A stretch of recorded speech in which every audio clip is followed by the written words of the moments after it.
Hello everyone, welcome to Delta Academy. मेरा नाम है रंजन और आप देख रहे हैं यूनिवर्सिटी की पाठशाला।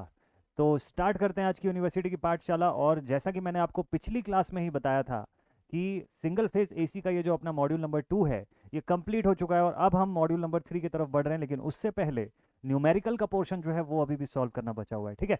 तो वो आज की क्लास में हम लोग कवर करेंगे, यानी कि numerical on series AC circuits आज की क्लास का प्राइमरी टॉपिक होगा। तो अगर आपने अभी तक पूरा का पूरा चैप्टर देख लिया है तब जाके आप इस वीडियो को देखिएगा। अगर ये पूरा का पूरा मॉड्यूल 2 का सिंगल फेज एसी अगर आपका कंप्लीटेड है, सारे वीडियोस देख चुके हैं, सारे फॉर्मूले वगैरह एकदम मस्त से क्लियर हैं, तो इस वीडियो को आप आराम से देखिए और मस्त से मेरे साथ क्वेश्चंस बनाइए, ठीक। तो कैलसी वगैरह सब रेडी कर लीजिए, स्टार्ट करेंगे अपन डायरेक्ट सीधे क्वेश्चन से। एक क्विक ओवरव्यू आपको चैप्टर के बारे में जरा सा बता दूं और आज क्या क्या पढ़ेंगे वो आपको तुरंत बता देता हूं। प्रीवियस लेक्चर नहीं देखा तो ऊपर आई बटन पे क्लिक कर लीजिए, आपको प्रीवियस लेक्चर जो है वो भी मिल जाएगा वहां से। तो let us begin with the today's session. तो आज का जो कंटेंट रहेगा उसमें सबसे पहले हम बात करेंगे about the numericals on series AC circuit. Basic variety आपको बताऊंगा किस किस तरीके का क्वेश्चन पूछ सकता है। कन्वर्जन्स हम लोगों ने देखा हुआ है, पोलार टू रेक्टेंगुलर कन्वर्जन हो गया, रेक्टेंगुलर टू पोलार हो गया। ये सारा कुछ बेसिक के फॉर्म में हम लोग अप्लाई करना सीखेंगे। आरएमएस एवरेज का कैलकुलेशन जो है वो भी हम लोगों ने देखा हुआ है, डेरिवेशन किए हुए हैं उसका। एनालिसिस ऑफ एसी सर्किट से हमको बेसिक चीज़ें पता है और कुछ एडिशनल चीज़ें जो यहाँ पता होनी चाहिए वो बताऊंगा सेशन में आज के। दूसरी बात, previous year questions on series AC circuits आपको एग्जाम में इसके कैसे क्वेश्चंस देखने को मिलेंगे वो डिस्कस करेंगे यहाँ पे, ठीक है। चलिए तो स्टार्ट करते हैं आज का सेशन। और सबसे पहले आज का क्वेश्चन नंबर 1 लाऊं उससे पहले कुछ बेसिक बातें आपको बता दूं जिससे न्यूमेरिकल बनाना आपके लिए आसान हो जाएगा, ठीक। ठीक है भाई, तो सीरीज एसी सर्किट का ये टॉपिक आपका आज का न्यूमेरिकल का है। इससे पहले आई होप आप लोग पूरा वीडियोस देख चुके होंगे, सीक्वेंस में देखिएगा, ये बड़ा ज़रूरी है। तो numericals numericals on series AC circuits, numericals on series AC circuits, ठीक है। चलो देखते हैं भाई। तो सीरीज एसी सर्किट के न्यूमेरिकल बनाने से पहले दो तीन बातें आप माइंड में रखिएगा ताकि आपको क्वेश्चन सॉल्व करना इजी रहे। सबसे पहला चीज़ तो ये है, सबसे फर्स्ट पॉइंट जो हमको पता होना चाहिए, क्वेश्चन में जब भी एक कॉइल वर्ड जो है वो जब जब आएगा आपके न्यूमेरिकल में, it will always refer to a series combination of R and L, ठीक। ये हमेशा याद रखिएगा। अब कॉइल में कुछ भी कॉइल बोल सकता है, जैसे अगर लिखा हुआ है कॉइल, तो ये वर्ड जो है it will always refer a series combination of register and inductor. अब डिपेंडिंग अपॉन द क्वेश्चन कि वो इंडक्टर की वैल्यू इंडक्टेंस के फॉर्म में दिया हुआ है या इंडक्टिव रिएक्टेंस के फॉर्म में दिया हुआ है, it can be both the things, दोनों में से किसी भी फॉर्म में हो सकता है। लेकिन कॉयल बोला मतलब आर एल का कॉम्बिनेशन है। इंडक्टिव कॉयल बोल सकता है, चोक कॉयल बोल सकता है, नॉन इंडक्टिव कॉयल बोल सकता है, सब बहुत सारा ऑप्शन है। नॉन कैपेसिटिव कॉयल भी बोलता है कई बार, है ना। तो इसका मीनिंग ये हो गया। Second thing, current end voltage either given in the question or asked will be in RMS form, will be in RMS form unless specified, unless otherwise specified, ठीक है। कि अगर क्वेश्चन में आपको करंट दे दिया, जैसे सपोज कर लीजिए लिखा हुआ है कि किसी बिल्डिंग में रिक्वायर्ड करंट जो है वो 10 एम्पियर्स की है, तो that 10 ampere value is by default in RMS form. वो आरएमएस फॉर्म इफेक्टिव वैल्यू के फॉर्म में आपको 10 एम्पियर दिया हुआ है।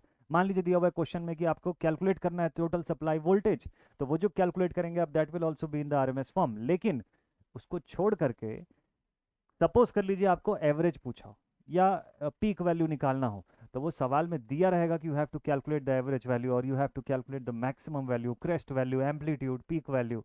ये फाइंड करना है, ऐसा बोलेगा सवाल में, तभी फाइंड करना है। अदर देन दैट आपको सिर्फ और सिर्फ आरएमएस फॉर्म में कैलकुलेशन करना है, ठीक है। और जो डेटा गिवन रहेगा वो भी आरएमएस में रहेगा। जो वर्ड पावर जो है वो हमेशा रिप्रेजेंट करेगा एक्टिव पावर को,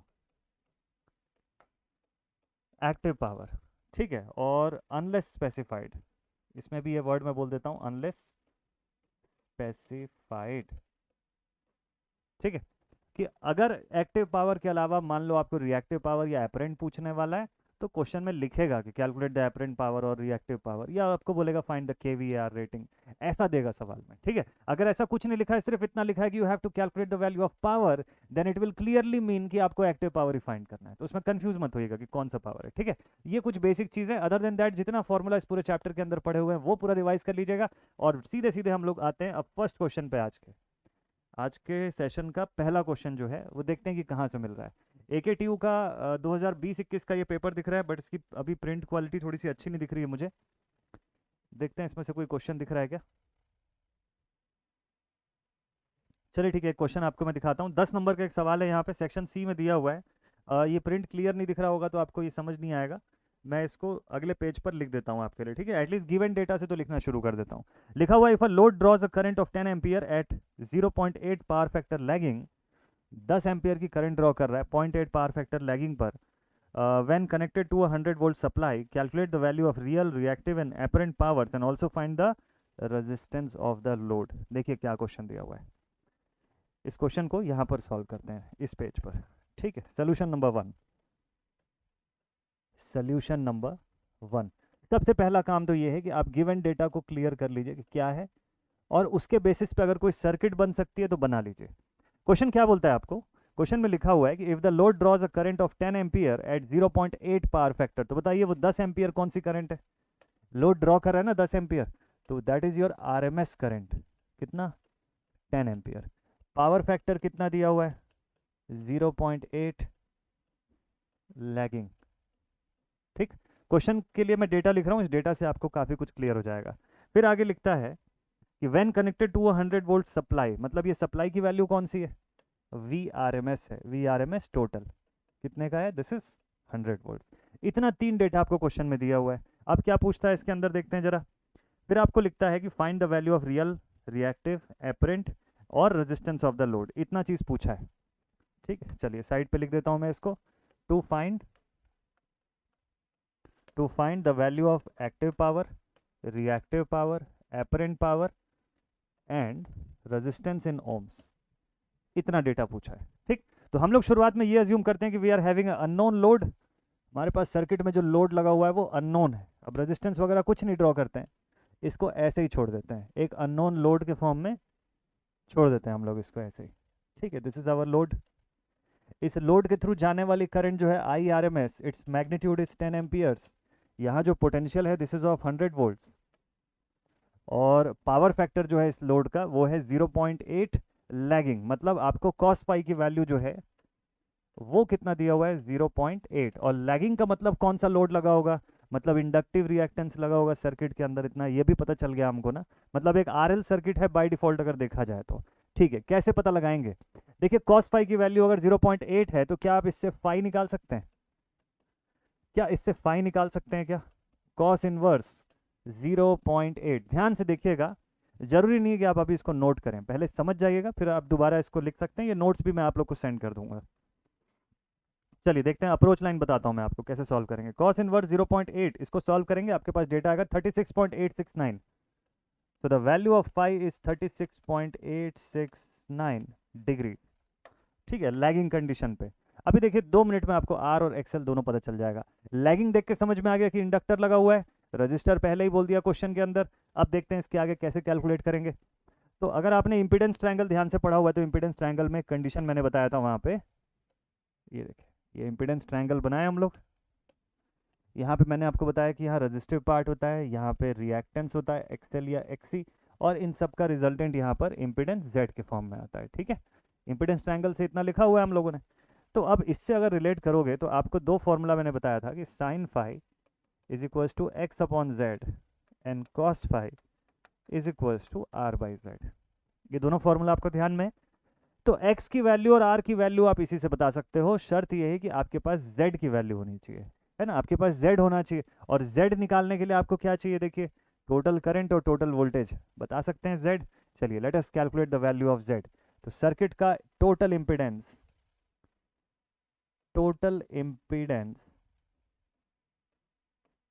of the circuit z is equals to total supply voltage upon current, cancel out कर दीजिए। इंपीडेंस की वैल्यू आपके पास कितनी आ गई, 10 ओम की आ गई, ठीक। अब मान लीजिए मुझे R की वैल्यू फाइंड करनी है, तो बिल्कुल डायरेक्ट है, बिल्कुल सिंपल है कि मैं लिखूंगा R is equals to cos phi into Z. अब कॉस फाई की वैल्यू क्वेश्चन में दे रखा है ना 0.8, तो लिखिए 0.8 इंटू 10। बताइए वैल्यू ऑफ आर जो है वो मिल गई आपको 8 ओम्स। आपका एक आंसर आ गया यहीं से। वैसे एक्सेल एक्सी जो भी है एक्स जो है उसकी वैल्यू पूछा नहीं है, अगर पूछा होता तो मैं यहाँ से कैलकुलेट कर लेता उसको साइन फाइव से, ठीक है, कि sine phi is equals to X upon Z. तो जेड की वैल्यू नोन है मेरे पास 10, उससे ये भी निकाल सकते थे, बट क्वेश्चन में पूछा नहीं है, अननेसेसरीली मत फाइंड करिए। अब जो पूछा उस पर फोकस करते हैं। क्वेश्चन में आपको बोलता है कि find the value of active power. ठीक, देखिए फर्स्ट पॉइंट एक्टिव पावर। तो एक्टिव पावर का एक्सप्रेशन क्या होता है आपके पास, P is equals to V R M S I R M S cos phi. तो आप लिखेंगे यहाँ से V R M S that is 100, I R M S is 10, cos phi is 0.8, तो ये हो गया 1000 0.8, तो ये हो गया 800 वॉट्स। ये आ गया आपका एक आंसर एक्टिव पावर का। चलिए इसी के बाद सेकंड पॉइंट पर निकालते हैं रिएक्टिव पावर। अब इसके बाद हम लोग सेकंड पॉइंट पर क्या फाइंड करेंगे, रिएक्टिव पावर फाइंड करेंगे। ठीक है, रिएक्टिव पावर। ठीक, so how are we going to find reactive power? Q is equals to VRMS into IRMS into sin phi। ऐसे ही निकलेगा रिएक्टिव पावर। तो साइन फाई की वैल्यू भी देखिए हम लोग यहाँ से कैलकुलेट कर सकते हैं, बिकॉज फाई की वैल्यू नोन है 36.869, बाकी सब कुछ तो सेम ही है, तो कोई एफर्ट ज़्यादा नहीं जाना है इसमें। आपको सीधे सीधे फिर से वही लिखना है 100 into 10 into sine of 36 point, sine of 36 point how much, 36.869, angle निकला हुआ है, पुट कर दीजिए। वैसे जब cos फाई की वैल्यू 0.866 इस टाइप की गिवन रहे तो साइन की वैल्यू वैसे भी 0.6 ही आती है, बट ठीक क्या दिक्कत है, इसको पुट करने में क्या जा रहा है। ठीक है, तो साइन ऑफ 36.869 अगर मैं देखूं तो 0.5999 आ रहा है, दैट इज 0.6 ही होता है, बट ठीक है चलो डायरेक्टली लिख देते हैं। तो this is 1000 into sine of 36.869, 599.9 यानी 600 मान सकते हो आप इसको। Q is somewhere around 600 VAR। ठीक है, वोल्ट एम्पियर रिएक्टिव में Q की वैल्यू भी मिल गई अपने को। चलिए बहुत बढ़िया, परफेक्ट। लास्ट एक चीज़ और, एपरेंट पावर। तो एपरेंट पावर निकालने के लिए कॉस फाई साइन फाई की तो कोई ज़रूरत नहीं है। तीसरा पॉइंट है द एपरेंट पावर। तो apparent power S is equals to V R M S into I R M S. देखिए जो सवाल आप बना रहे हैं 10 मार्क्स का क्वेश्चन है, एकदम स्टेप बाय स्टेप बनाना है, लेकिन क्वेश्चन की लेवल देखिए कि कितना आसान है ये क्वेश्चन सॉल्व करने में। आपको डिफिकल्टी नहीं जाएगा अगर आपने चैप्टर को वाकई में अच्छे से पढ़ा हुआ है, ये सब क्वेश्चन बनेंगे आपसे। बल्कि single phase AC, three phase AC, ये सब जो चैप्टर्स है ना, इसमें ऐसा कोई क्वेश्चन होगा ही नहीं जो ना बने आपसे।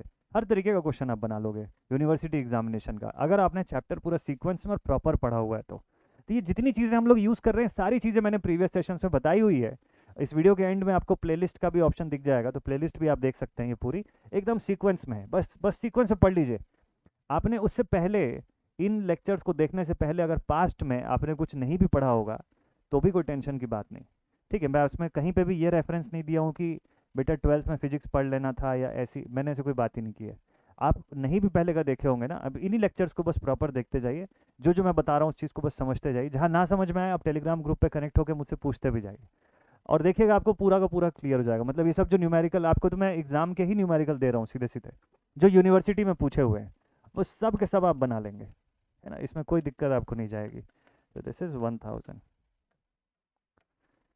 Value of S is 1 kVA। देखिए सारी वैल्यूज आ गई जो जो क्वेश्चन में पूछा हुआ था, एक भी वैल्यू मिसिंग नहीं है। S की वैल्यू आ गई, Q आ गया, P आ गया, और रेजिस्टेंस तो सबसे पहले निकाल लिए थे हम लोग। अगर आप चाहो तो आप एक्सेल भी बता सकते हो उसको सामने वाले को, आप ये भी बता सकते हो कि सर एक्सेल कितना होगा। देखिए यहाँ से कैलकुलेट कर सकते हैं, Z है आपके पास 10, साइन फाई की वैल्यू आपके पास है साइन ऑफ 36.869, मल्टीप्लाई कर दीजिए दोनों को, देखिए दोनों का आंसर आ जाएगा 368 के आसपास, ऐसा कुछ आपको कुछ दिखाई देगा। Z की वैल्यू अगर 10 है और ये साइन ऑफ 36.869, सॉरी, तो ये 0.6 हो जाता है, और 10-60 के आसपास आपका एक्सेल भी आ जाएगा 60 के आसपास, है ना। तो ये चीज़ होता है, इस तरीके से सॉल्व करना है। तो ये एक सवाल था। ठीक, चलिए नेक्स्ट क्वेश्चन देखते हैं। तो ये जो सवाल था AKTU का 2020-2021 के पेपर का, ये एक क्वेश्चन था, ठीक है, जो हमको 10 मार्क्स का दिख रहा है यहाँ पे, सेक्शन सी पे आया हुआ सवाल था। अच्छा, इसी का एक पहला पार्ट जो है ये भी 10 नंबर का इसमें लिखा हुआ है। Show the condition for resonance in a parallel RLC circuit, state the application of series. ये सवाल भी आप लोग बना के आ जाएंगे। कैसे? देखिए लिखा हुआ है show the condition for resonance in the parallel RLC circuit. तो पैरेलल RLC सर्किट में रेजोनेंस की कंडीशन क्या है भाई? यहाँ पे भी XL बराबर XC का है। पूरा एडमिटेंस के फॉर्म में जो एक्सप्रेशन हम लोग बनाते हैं वो लिखिएगा। वहाँ पे मैंने फ्रीक्वेंसी का जो एक्सप्रेशन बताया वो लिखिएगा। साइड बैंड फ्रीक्वेंसीज को कैसे यहाँ बताते हैं वो लिखिएगा। तीनों before resonance, after resonance, at resonance, 3 condition मैंने बताया है। तीनों कंडीशन के एक्सप्रेशन और ग्राफ बना के आ जाइएगा। एक नंबर नहीं कटेगा उसमें से, 1 मार्क्स कोई नहीं काट सकता आपका, एकदम श्योर शॉट। क्योंकि जब तक आप ग्राफिकली प्रॉपर फॉर्म में चीज़ों को एक्सप्रेस नहीं करेंगे ना, मार्क्स गेन नहीं होगा। वहाँ पे सिर्फ थ्योरी लिख देंगे तो मार्क्स कटना ही कटना है। लेकिन अगर आप प्रॉपर हर सेक्शन को ग्राफ बना के रिप्रेजेंट करके आएंगे, एक भी नंबर नहीं कट सकता। ये सब सब्जेक्ट ऐसे इसमें फुल ऑन स्कोर कर सकते हो आप। चलिए नेक्स्ट और देखें किसी एग्जाम का क्वेश्चन। PTU का 2019 का एक क्वेश्चन है। लिखा हुआ the resistance of 15 ohm is connected in series with a capacitor of 150 microfarad across a voltage of 220 volts, 50 hertz AC supply. अब आपको कैलकुलेट करना है इतनी सारी चीज़ें यहाँ से। यहाँ फेजर डायग्राम भी ड्रॉ करना है। यूनिवर्सिटी एग्जामिनेशन में फेजर डायग्राम भी बनाने को बोलता है, जबकि कॉम्पिटिटिव एग्जामिनेशन में फेजर डायग्राम का कोई क्वेश्चन आता नहीं है यूजुअली। जब तक कि आप 3 फेज पे ना पहुंच जाओ, सिंगल फेज से फेजर डायग्राम के ज़्यादा क्वेश्चन नहीं पूछता है। चलिए इस क्वेश्चन को लेकर के चलते हैं बोर्ड पर और इसको सिंप्लीफाई करते हैं। ठीक है, एक आध क्वेश्चन आज के सेशन पर आपके लिए होमवर्क के तौर पे भी रखेंगे, जिसको आप लोग सॉल्व करके भी देखिएगा। चलिए ये आ गया अपना क्वेश्चन और इसको ले चलते हैं बोर्ड पर। अब इसको एकदम शुरुआत से सॉल्व करते हैं। अप्रोच लाइन जो है उसको समझिएगा, बस वही समझना सबसे इंपॉर्टेंट है। अप्रोच एक बार समझ गए आप तो फिर कोई दिक्कत नहीं जाएगी। देखिए ये रहा क्वेश्चन, ठीक है, देखते हैं। लिखता है कि रेजिस्टेंस 15 ओम्स का है, ठीक है, इसे साइड रख देते हैं। पहले 15 ओम्स का रेजिस्टेंस है। मैं गिवन डेटा लिख लेता हूँ यहाँ से, सोल्यूशन यहाँ शुरू करते हैं। इसमें given the value of resistance is 15 ohms. It is connected in series with a capacitor of 150 microfarad. तो सीरीज में एक कैपेसिटर लगा हुआ है। सी की वैल्यू कितनी है? 150 इंटू 10⁻⁻6 फैरेड। और साथ में लिखा हुआ है across a voltage of 220 volt, that is VRMS is of 220 volt, 50 hertz. ठीक है, AC supply. Now you have to calculate the value of impedance. तो इंपीडेंस निकालने से पहले देखिए, इंपीडेंस निकालने के लिए आपको ये सारा डेटा जो है वो ओम्स के फॉर्म में चाहिए। ठीक है, ओम्स के फॉर्म में एक्सप्रेशन होना चाहिए। ये फैरेड, माइक्रोफैरेड, हेनरी से काम नहीं बनने वाला। तो इसको सॉल्व करना शुरू करते हैं। चलिए, तो अब हम लोग सबसे पहले लिखते हैं इम्पिडेंस। इम्पिडेंस, ठीक है, आपके पास एक RC सर्किट है। तो RC सर्किट है तो it should be something like this. ऐसा दिख रहा होगा ये सर्किट आपके पास। ठीक है, ये R हो गया, ये C हो गया। तो कैपेसिटेंस से बात नहीं बनेगी, कैपेसिटिव रिएक्टेंस से बात बनेगी। So the value of capacitive reactance XC should be how much? XC is equal to 1 upon omega C। This is further equal to 1 upon 2 pi F into C। C की value 150 into 10⁻⁻6। F की value हम लोग यहाँ पे 50 hertz assume करेंगे अगर question में कुछ नहीं दिया तो। 2 पाई इंटू 50 इंटू C। ठीक है, चलिए सिंप्लीफाई करते हैं जल्दी जल्दी से। क्वेश्चन में वैसे दिया हुआ है 50 हर्ट्ज, ये देखिए यहाँ पे लिखा है मैंने। तो क्वेश्चन में 50 हर्ट्ज दिया है। अगर सवाल में ना दे कुछ भी तो आप 50 हर्ट्ज ही अज्यूम करके तभी भी बनाइएगा। ठीक है, कंफ्यूज मत होइएगा। तो यहाँ पे आपको लिखना है 2 pi into 50 into 150 into 10⁻⁻6 into 10⁻⁻6। तो ये डेटा आ गया मेरे पास 21.220। The value of XC is 21.220 ohms. ठीक है, ओम्स में ये डेटा आ गया अपने पास। ठीक, इसको लिख लेते हैं 21.220 ओम्स। और R की वैल्यू कितनी है क्वेश्चन में? R की वैल्यू 15 ओम्स है। अब बताइए Z निकल आएगा? तो द वैल्यू ऑफ इम्पिडेंस, अब आप इम्पिडेंस Z को कैसे लिखेंगे? आप लिख सकते हैं दो तरीका लिखने का। एक तो लिखेंगे आप R प्लस माइनस JX के फॉर्म में। तो आप लिखेंगे 15 माइनस J 21.220 ओम्स। एक तो ये तरीका है। ठीक, लेकिन आपको तो आगे चल के मैग्नीट्यूड की जरूरत पड़ेगी। तो चलिए मैग्नीट्यूड के फॉर्म में भी आपको बताता हूँ। कन्वर्जन बताया था मैंने आपको कैसे कन्वर्ट करना है। ये आपने अभी जो लिखा है ये कौन से फॉर्म में, this is in rectangular form, A plus minus J B का फॉर्म है। इसको आप कन्वर्ट कर दीजिए इनटू द पोलार फॉर्म। तो z in the polar form, जहां से मैग्नीट्यूड भी मिल जाएगा हमको, z इन पोलार फॉर्म, इसको आप लिखेंगे z इज इक्वल टू, चलिए कन्वर्ट करते हैं इसी सेम थिंग को। तो आप लिखेंगे 15 माइनस 21.220 j, यानी कि आयोटा, और इसको मैं कन्वर्ट कर लेता हूँ यहाँ से, इक्वल टू कर दिया, का कन्वर्जन ये रहा। हाँ जी, तो ये z की वैल्यू आ गई मेरे पास 25.986 at an angle of -54.744 degree ohms. इस फॉर्म में वैल्यू रिप्रेजेंट करना ज़्यादा सूटेबल है और ज़्यादा सही भी है एज कंपेयर टू कि उसको रेक्टेंगुलर में छोड़ देना। मैग्नीट्यूड पूछा है ना क्वेश्चन में, तो मैग्नीट्यूड जरूर से आना चाहिए, और चूंकि फेजर फॉर्म में तो एम्पलीट्यूड मतलब मैग्नीट्यूड के साथ साथ एंगल जो है वो भी आएगा।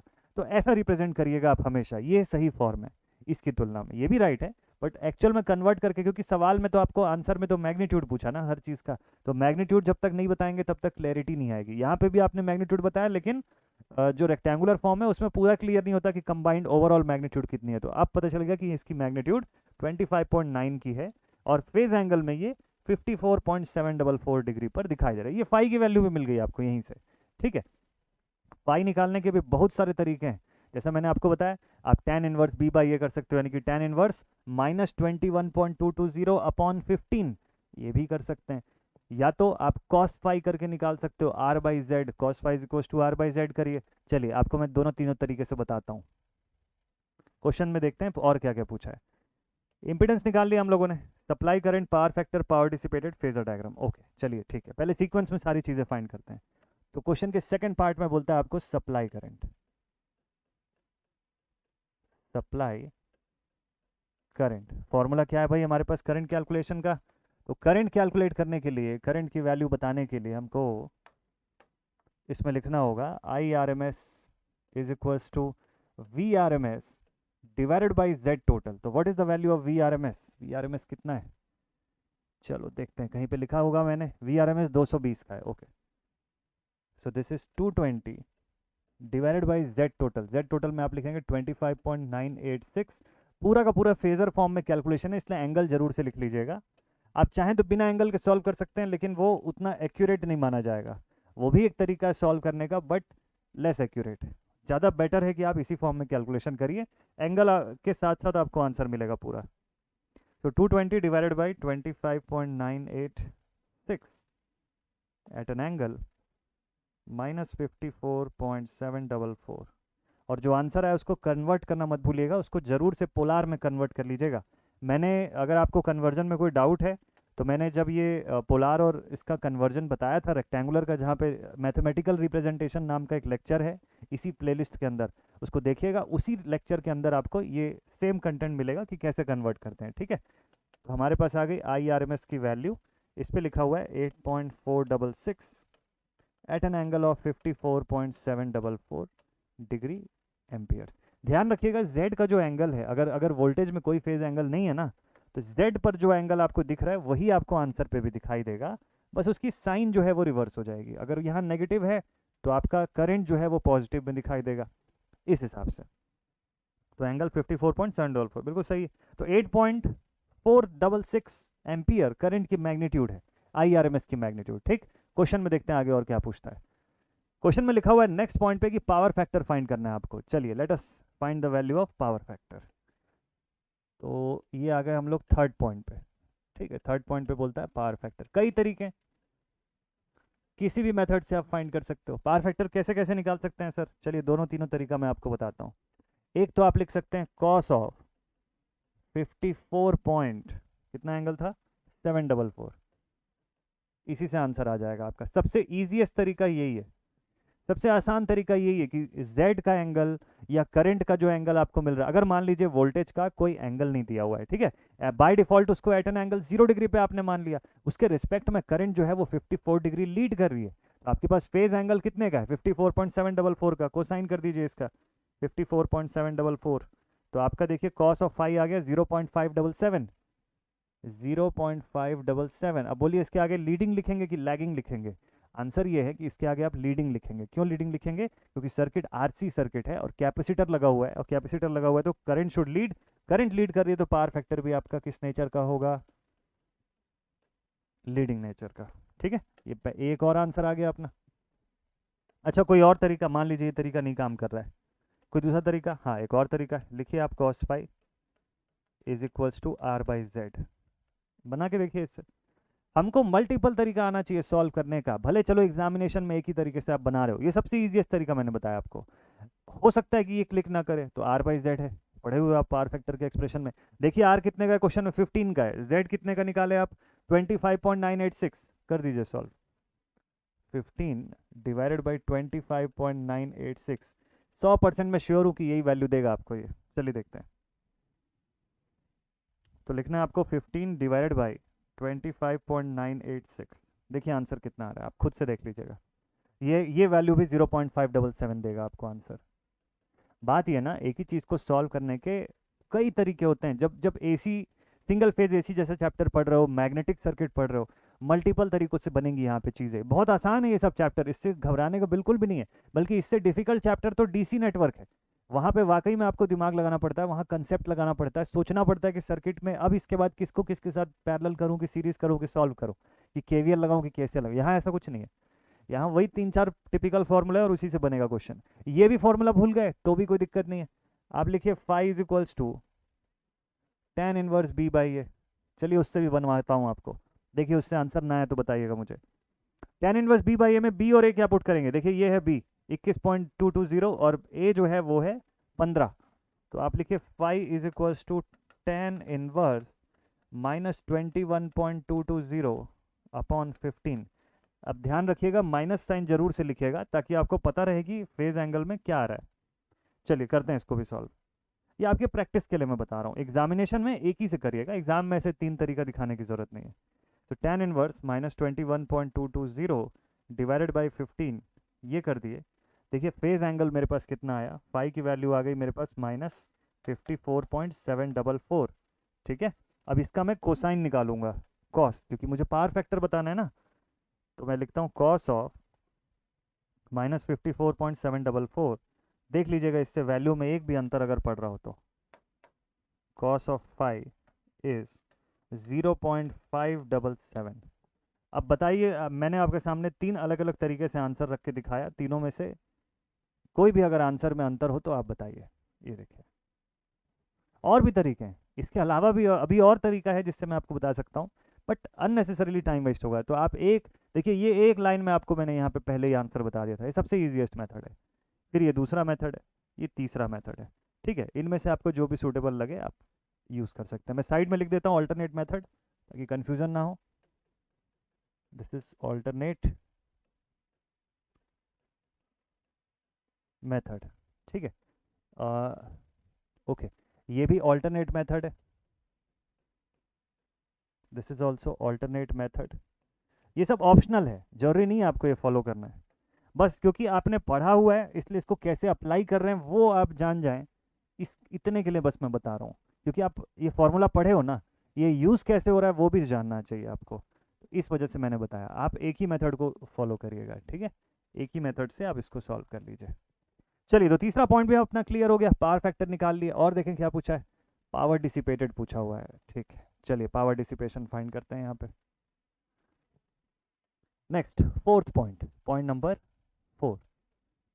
जब क्वेश्चन में आपको ये बोलेगा कि पावर डिसिपेटेड फाइंड करो, पावर डिसिपेटेड, तो कौन सी पावर निकालेंगे? तो अभी जस्ट मैंने आपको स्टार्टिंग में बताया कि पावर जब भी वर्ड यूज करे और आपको स्पेसिफाई ना करे कि एक्टिव, रिएक्टिव, एपरेंट, तो बाय डिफॉल्ट आप एक्टिव पावर ही फाइंड करेंगे ना। तो पावर का डिसिपेशन जो है वो कौन सा होगा, किस पावर का होगा? एक्टिव पावर का होगा। ठीक, और एक्टिव पावर का डिसिपेशन होगा तो फॉर्मूला क्या लगेगा? Power is equal to V R M S into I R M S into cos phi. तो वी आर एम एस की वैल्यू कितनी है? 220। आई आर एम एस की वैल्यू 8 पॉइंट समथिंग, अभी जस्ट कैलकुलेट किए थे हम लोग। चलिए देख लेते हैं यहाँ से। आई आर एम एस की वैल्यू अभी फाइंड किए थे ना हम लोग, देखते हैं यहाँ नीचे कहीं फाइंड किए थे ना। IRMS की वैल्यू है 8.466, this is 8.466 multiplied with cos phi 0.577। सारी वैल्यूज एकदम प्रॉपर है, चलिए सीधे पुट कर दीजिए। This is 220 multiplied with 0.577 again multiplied with 8.466, तो final value of power, active power is 1074.67 watts. Power का फाइनल एक्सप्रेशन जो है वो ये आएगा आपका, ठीक है। तो देखिए सारी की सारी चीज़ें एकदम फिक्स्ड फॉर्मूले से आ रही है, इसमें कोई बहुत ज़्यादा दिमाग लगाने की नीड नहीं है आपको, जस्ट सिर्फ वो बेसिक फॉर्मूला आपका पढ़ा हुआ होना चाहिए, ये ज़रूरी है। लास्ट पॉइंट पे आपको बोलता है फेजर डायग्राम ड्रॉ करना है। फेजर ड्रॉ करने के लिए आपको तीन चीज़ों की ज़रूरत है। कौन कौन सी तीन चीज़ें? फेजर डायग्राम ड्रॉ करने के लिए you have to have three things, three basic things. कौन कौन सी तीन बेसिक चीज़ें? तो फेजर के लिए देखिए आपको क्या चाहिए। फेजर के लिए आपको सबसे पहले वी आर एम एस या वी एम की वैल्यू चाहिए। मान लीजिए आपको वी एम कैलकुलेट करना है, आपको आई एम की वैल्यू चाहिए, ठीक है, और आपको फाई की वैल्यू चाहिए, और कंडीशन चाहिए कि भाई कितने डिग्री का कौन मतलब लीड कर रहा है या कौन लैग कर रहा है, ये पता होना चाहिए। तो अच्छा, वी एम और आई एम ही होना ज़रूरी है क्या? नहीं, V R M S I R M S से भी आप बना सकते हैं, बस शर्त यह है कि आपके दोनों क्वांटिटीज़ जिनका फेजर में आप यूज़ कर रहे हो both should be in the same form, या तो दोनों आर एम एस में हो या दोनों मैक्सिमम के फॉर्म में हो, बट अलग अलग नहीं होना चाहिए। ऐसा ना हो कि एक आरएमएस में और दूसरा मैक्सिमम के फॉर्म में। So this should be 220 multiplied with √2, 311.126 volts. IM की वैल्यू कितनी है? 8.854, 8.854 मल्टीप्लाइड विथ √2, ये वैल्यू हो जाएगी 12.521 एम्पियर। फाई की वैल्यू कितनी थी यहाँ पे? 54 पॉइंट समथिंग थी ना फाई, देखिए अभी कैलकुलेट किया हम लोग, 54.744 यूज़ कर लीजिए इसको, 54.744 डिग्रीज। और कंडीशन क्या है, कौन लीड कर रहा है? तो भाई सर्किट जो है कैपेसिटिव सर्किट है ना, तो करंट जो है वो कैसी होगी? करंट लीडिंग नेचर की होगी, तो मतलब आई लीड्स फ्रॉम वी। फेजर कैसा बनेगा? शॉर्ट में बना के दिखाता हूँ, आप इसको अच्छे से फेयर में बनाइएगा। ये देखिए इसका फेजर डायग्राम ऐसा बनना चाहिए। रेफरेंस पर मैंने बना दिया किसको? वोल्टेज को, वोल्टेज को बना दिया रेफरेंस पे यहाँ। इसको इसकी मैग्नीट्यूड के हिसाब से रिप्रेजेंट कर लेते हैं, 311.126 वोल्ट्स। अब बताइए करंट जो है इससे ऊपर चलती हुई दिखाई देगी, अगर पूरा फेजर अपने स्पेस में एंटी क्लॉकवाइज डायरेक्शन में रोटेट कर रहा है तो करंट को मैं कहाँ पे शो करूंगा? इससे 54 डिग्री ऊपर, 54 पॉइंट जितना भी डिग्रीज है उतना एंगल से इसको इसके ऊपर शो करेंगे आप। और मैग्नीट्यूड देखिए कितनी है? 12 है, 300 के सामने 12 जितना छोटा दिखना चाहिए उतना ही छोटा बनाइएगा। So this is I am of 12 point something, 12.521 ampere, और एंगल इनके बीच का जो होगा फाई, दिस इज 54.744 डिग्री। अगर ये पूरा फेजर स्पेस में एंटी क्लॉकवाइज डायरेक्शन में ओमेगा रेडियंस पर सेकेंड की एंगुलर फ्रीक्वेंसी से रोटेट होता है तो इसका ऐसा एग्जैक्ट फेजर जो है वो बन के निकलेगा, इसका फेजर डायग्राम। तो ये हो गया इस क्वेश्चन का पूरा complete detailed solution, step by step, her step का नंबर आपको मिलेगा, हर स्टेप का नंबर। ये सब जो सवाल होते हैं ये 7 नंबर से लेके 10 नंबर के बीच में पूछे जाते हैं आपसे, और ऐसे आपको डील करना है, ऐसे स्टेप बाय स्टेप पूरा सिंप्लीफाई करना है, पूरे के पूरे नंबर लेकर के आएंगे आप एग्जाम में, ठीक है। तो इस तरीके से आप बनाइए। एक आध क्वेश्चन आपके लिए मैं होमवर्क जो है वो भी लेकर के आया हूँ, वो भी आपको दे देता हूँ, और हाँ इसकी पीडीएफ जो है वो मैं ग्रुप पर भेज दूंगा, तो आप ये क्वेश्चन सॉल्विंग का पार्ट जो है बहुत अच्छे से डील कर पाएंगे इसके अंदर, ठीक। तो चलिए देखते हैं और एक आध क्वेश्चन लेते हैं। चलिए नेक्स्ट क्वेश्चन आया हुआ है यहाँ पे, जहाँ लिखा है a coil of 3 plus 4j ohms is connected in series with a capacitor of minus 6j ohms across a supply of 300 volt 60 hertz. Now calculate. ध्यान दीजिएगा फ्रीक्वेंसी आपको यहाँ 60 हर्ट्ज दिया हुआ है। इस क्वेश्चन का मैं एक हिंट दे देता हूँ, फिर भले आप खुद से एक बार सॉल्व करके देखिएगा। इस क्वेश्चन का हिंट ये है, आपको बोलता है कॉयल की वैल्यू, कॉयल मतलब आर और एक्सएल, ठीक है, आर और एक्सएल या आर और एल कुछ भी आप बोल सकते हो, बट जैसा डेटा दिया हुआ है उस हिसाब से मैं एक्सएल वर्ड यूज़ कर रहा हूँ, ठीक है। तो यहाँ पे देखिए रेजिस्टेंस की वैल्यू 3 ओम्स की है, इंडक्टिव रिएक्टेंस की वैल्यू है 4j ओम्स की, बहुत बढ़िया। साथ में इसके सीरीज में क्या लगा हुआ है? एक कैपेसिटर लगा हुआ है, ठीक है। कैपेसिटर की वैल्यू कितनी है? -6j ओम्स, तो -6j ओम्स लिख दीजिए इसको। ये पूरा सेटअप है जो कि जुड़ा हुआ है एक एसी सप्लाई सोर्स से, जिसकी मैग्नीट्यूड कितनी है 300 वोल्ट, यानी कि वी आर एम एस आपको दे दिया कितने का 300 वोल्ट्स। फ्रीक्वेंसी कितना दिया हुआ है 60 हर्ट्ज। पूछा क्या है देखते हैं। अब इम्पिडेंस पूछा होगा तो इम्पिडेंस तो आप बता लेंगे ना अब आसानी से कि 3 - 2J का इम्पिडेंस है, उसको आप कन्वर्ट भी कर सकते हैं चाहें तो। इम्पिडेंस हो गया, सप्लाई करंट हो गया, पावर फैक्टर हो गया, rating KVR rating, phasor diagram. Hint में थोड़ा थोड़ा सा मैं शॉर्ट में सॉल्व करवा दूं आपको, बाकी डिटेल में आप सॉल्व कर लीजिएगा। मेथड तो आप समझ चुके हैं। चलिए जल्दी जल्दी से सॉल्व करके वैल्यू बताने की कोशिश करता हूँ। आपको पहला चीज़ पूछा इम्पिडेंस जेड। जेड आपका है 3 - 2J ओम। कैसे निकाला मैंने, +4J -6J, कितना बचेगा -2J बचेगा। 3 - 2J को मैग्नीट्यूड में कन्वर्ट कर लीजिए, आपका Z का टोटल आ जाएगा 3 - 2J। ठीक है, और इसको कन्वर्ट कर लिया तो अपने पास Z की वैल्यू आ गई 3.605 at an angle -33.69 degrees. This is the magnitude of Z। अब आप सॉल्व करके देखिएगा, यही मैग्नीट्यूड आपके पास इंपिडेंस की आ रही होगी। फिर आपको क्या पूछा सेकंड पॉइंट पर, सप्लाई करंट। सप्लाई करंट भी निकालना डिफिकल्ट है क्या, बिल्कुल इजी है।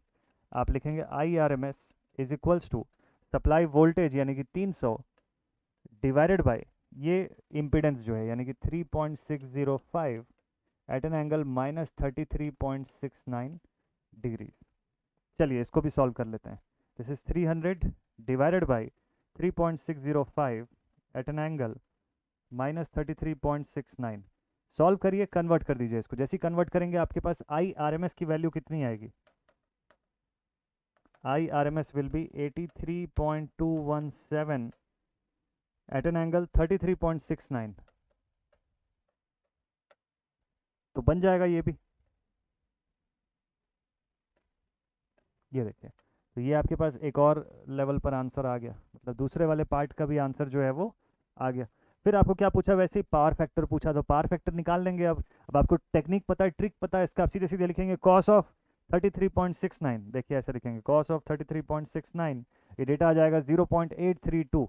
तो तीसरा प्रॉब्लम भी यही हल हो गया, cos phi is equal to 0.832। और लीडिंग या लैगिंग ये सोच के बताइएगा, तो ये हो जाना चाहिए लीडिंग कंडीशन पे। ठीक है, ये हो जाना चाहिए लीडिंग कंडीशन पे।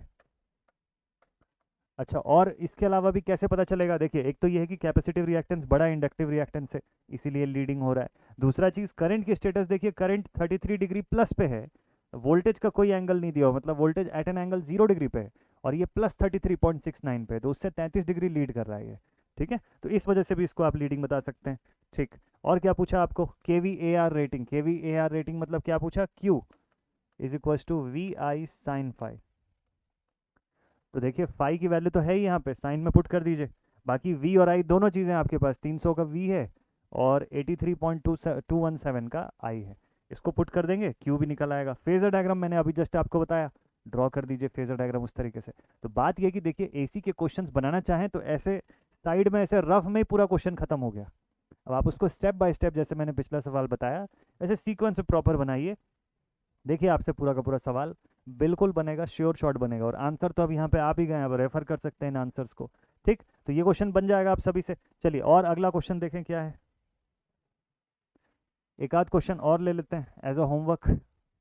लिखा हुआ है for a supply of 150 + 10J volts provided to a 2 element series connected black box, current drawn is 10 ampere. अब आपको फाइंड करना है कि अननोन सर्किट कांस्टेंट्स क्या होंगे, टोटल इंपीडेंस क्या होगा, पावर फैक्टर क्या होगा, टोटल पावर डिसिपेटेड क्या होगा। एक छोटा सा रफ आइडिया बताता हूँ, फिर आप इसको एज अ होमवर्क बनाइएगा। देखिए आपको क्वेश्चन में ना वोल्टेज दिया हुआ है, आरएमएस में ही दिया हुआ है, लेकिन जो फॉर्म है उसके रिप्रेजेंटेशन का, वो कौन सा फॉर्म है, वो रेक्टेंगुलर फॉर्म है। तो रेक्टेंगुलर फॉर्म में ये आपको गिवन है 150 + 10J वोल्ट। तो सबसे बढ़िया चीज़ ये होगी कि आप इसको तुरंत ही पोलार में कन्वर्ट कर दीजिएगा। ठीक है, इसको तुरंत किस में कन्वर्ट करेंगे, आप पोलार फॉर्म में कन्वर्ट करेंगे। तो किस फॉर्म में आएगा, कुछ मैग्नीट्यूड आएगा, कुछ एट एन एंगल थीटा आएगा। ठीक है, तो आपको पता चल जाएगा कि वोल्टेज की असली मैग्नीट्यूड कितनी है और फेज एंगल कितना है, वो कितने डिग्री पे वो लीड कर रहा है, लैग कर रहा है, प्लस आया एंगल आया, माइनस आया, वो आपको दिख जाएगा वहाँ से। फिर क्वेश्चन में आपको क्या दिया, आई आर एम एस की वैल्यू 10 एम्पियर। तो ये 10 है तो मैं इसको 10 एट एन एंगल 0 डिग्री लिख सकता हूँ, अगर मुझे इसको पोलार में ही लिखना होगा तो 10 तो मैग्नीट्यूड है ही है, एट एन एंगल जीरो, जब कुछ नहीं दिया तो ये अगर जीरो पे है और मान लीजिए वोल्टेज आपको प्लस में दिख रहा है, वोल्टेज का एंगल जो है वो प्लस दिख रहा है, तो मतलब वोल्टेज लीड कर रही है, करंट लैग कर रही है, मतलब एलिमेंट जो है अपना कौन सा है, एलिमेंट इंडक्टर लगा हुआ है वहाँ पे रजिस्टर के अलावा। ठीक है, अब वहाँ से फाई मिल जाएगा आपको, इसका जो एंगल होगा वही फाई होगा। अब उसको कॉस में पुट कर दीजिएगा तो कोसाइन ऑफ फाई आ जाएगा। फिर आपको क्या करना है, अब आप लिखेंगे sine phi is equals to X by Z और cos phi is equals to R by Z. अब बोलिए आपको आर भी मिल जाएगा और एक्स भी मिल जाएगा। एक्स में पहचान भी हो गया आपको कि कौन सा एलिमेंट है, एक्सएल ही है, एक्सी भी नहीं है ना। एलिमेंट जो है एक्स का वो एक्सएल ही है और कुछ नहीं है। मान लीजिए दो रिएक्टेंस रहे भी होते ना, रहे भी होंगे अगर, तो एक्सएल एक्सी में से एक्सएल ही बच रहा है क्वेश्चन के अंदर, एक्सी तो डोमिनेट हो खत्म हो गया पूरी तरह से, एक्सएल ही डोमिनेट कर रहा है पूरी सर्किट को। क्यों? क्योंकि यहाँ पे वोल्टेज अपने लीडिंग कंडीशन पे दिख रहा है एज कम्पेयर टू करंट। तो ऐसे करके आपको रिजल्टेंट निकालना है, जितनी वैल्यूज है सब के सब मिल जाएगी। एक्स मिल गई, यहाँ से आर मिल गई, एक्स से आप एल की वैल्यू भी फाइंड कर सकते हो, XL is equals to omega L, L is equals to जो भी एक्सएल की वैल्यू थी डिवाइड बाई ओमेगा। तो ऐसा करके बनाइएगा। ठीक, तो इस क्वेश्चन को आप लोग सॉल्व करिएगा, कहीं पर भी अगर डाउट हो टेलीग्राम ग्रुप पे डिस्कस कर दीजिएगा, अपना सोल्यूशन बना के भेज दीजिएगा कि सर ये मैंने बनाया, चेक कर लो सही बन रहा है कि नहीं बन रहा है। ठीक है, या अगर लग रहा है कि डाउट है भेज दीजिए टेलीग्राम ग्रुप पे, उसको मैं चेक कर लूँगा कि आपने उसको बनाया कि नहीं, या कहीं पर डिफिकल्टी तो नहीं हो रही है। मेन मुद्दे की बात यह है कि आपको ये सब क्वेश्चन डील करने में कहीं पे भी कोई कठिनाई कोई दिक्कत अगर है तो आप बिल्कुल शेयर करिए, डिस्कस करिए। ये सब जो सवाल आप देख रहे हैं सब यूनिवर्सिटी एग्जाम के क्वेश्चन है, 10-10 नंबर के एक क्वेश्चन रहता है, 7 to 10 मार्क्स का। तो इसको जाने नहीं देना है हमको, मतलब एसी सर्किट जब पढ़ें तो इस लेवल पे पढ़ें कि हर एक सवाल आप बना लें। अगले सेशन पर आपसे मिलूंगा, ये सेशन अब यहीं पर एंड अप करते हैं। क्वेश्चंस आप लगाइएगा ज़रूर इसके, और आपके लिए लाइव सेशन पर भी मैं क्वेश्चंस लेकर के आऊँगा। आप बताइएगा इस सीरीज़ की लाइव क्लासेस भी आपको चाहिए होंगी तो वो बताइएगा, वो मैं अरेंज करूँगा, बट कमेंट सेक्शन में पहले ये बताइएगा ज़रूर, ताकि मुझे क्लैरिटी रहे कि हाँ आपको इसकी क्लासेस, मतलब ये क्लासेस लाइव फॉर्मेट में भी चाहिए। ठीक है, तो चलिए अब आज का सेशन यहीं पर एंड अप करते हैं, मिलते हैं आप सभी से नेक्स्ट वीडियो में। नेक्स्ट वीडियो में हम लोग पैरेलल सर्किट्स भी पढ़ेंगे और फिर उसके बाद नया चैप्टर शुरू करेंगे जो कि है 3 फेज एसी सर्किट्स। तो अगला चैप्टर जो शुरू हो रहा है that is 3 phase AC circuits, मजा आएगा पढ़ने में आपको। सेशन एंड करते हैं, मिलते हैं नेक्स्ट वीडियो में। Take care and thank you so much all my dear student, जय हिंद।